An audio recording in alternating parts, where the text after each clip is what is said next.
তিরমিজিতে হাদিসটি বর্ণিত হয়েছে, যে ব্যক্তি 40 দিন জামাতের সাথে তাকবীরে উলার সাথে নামাজের শুরু থেকেই ইমামের সঙ্গে যোগ দিয়েছেন, মাঝে নয়, সেই ব্যক্তিকে আল্লাহ রাব্বুল আলামিন দুটি নেয়ামত দান করবেন। তার জন্য আল্লাহর পক্ষ থেকে দুটি পরোয়ানা জারি হবে।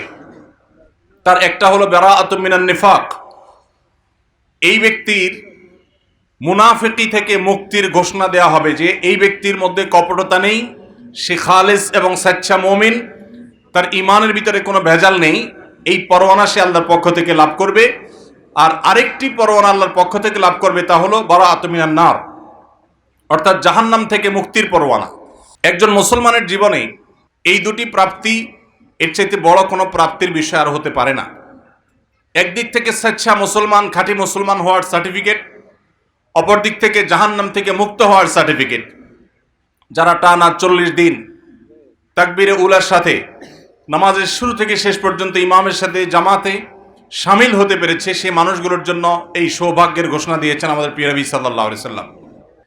যে যুবক টানা 40 দিন জামাতের সাথে নামাজ পড়তে পারবে, সেই যুবক যে একজন পরিশ্রমী, তার মধ্যে যে নিয়মানুবর্তিতা রয়েছে, তার মধ্যে যে কোনো কাজে লেগে থাকার মানসিকতা রয়েছে, তার যে সময় জ্ঞান রয়েছে, তার যে আরো অনেক কোয়ালিটি রয়েছে, এই 40 দিন জামাতের সাথে তাকবীরে উলার সাথে নামাজে শামিল হওয়ার মধ্য দিয়ে সেটি সে প্রমাণ করতে পারে।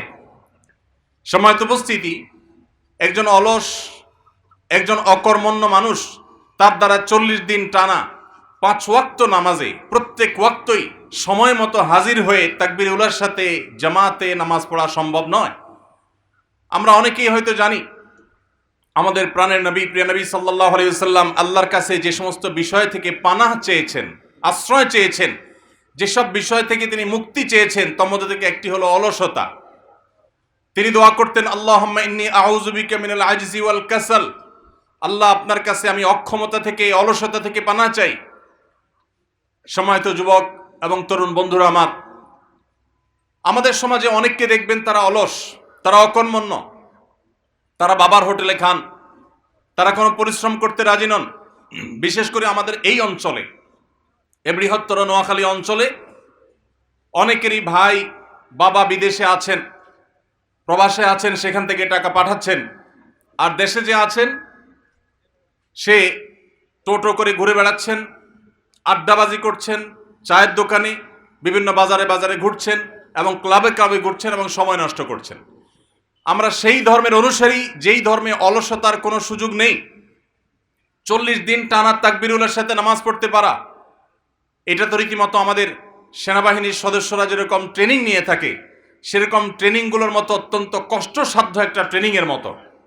আমি আবারও বলতে চাই, টানা 40 দিন যিনি 5 ওয়াক্ত নামাজ নিয়মিত জামাতের সাথে আদায় করতে পেরেছেন, এই লোকটা পরিশ্রমী, এই লোকটার সময় জ্ঞান আছে, এই লোকটা অত্যন্ত সিরিয়াস যে কোনো কাজে, এবং তার মধ্যে অলসতা নেই, তিনি নিয়মানুবর্তী, আরো অনেক যোগ্যতা একসাথে তার মধ্যে রয়েছে। এই জিনিসকে তিনি প্রমাণ করতে পারছেন। আমরা যারা এই অ্যাচিভমেন্ট করতে পারি নাই, আমি আজকের অনুষ্ঠানের মাধ্যমে তাদেরকে বলবো, আসুন এর জন্য আমরা চ্যালেঞ্জ গ্রহণ করি। সবাই চেষ্টা করতে পারি তো ইনশাআল্লাহ? আল্লাহ তাআলা আমাদের সবাইকে জীবনে একবার হলেও প্রিয় নবী সাল্লাল্লাহু আলাইহি সাল্লামের এই গুরুত্বপূর্ণ সুন্নাহর উপরে, এই নির্দেশনার উপরে আমল করার তৌফিক দান করুন। সম্মানিত উপস্থিতি,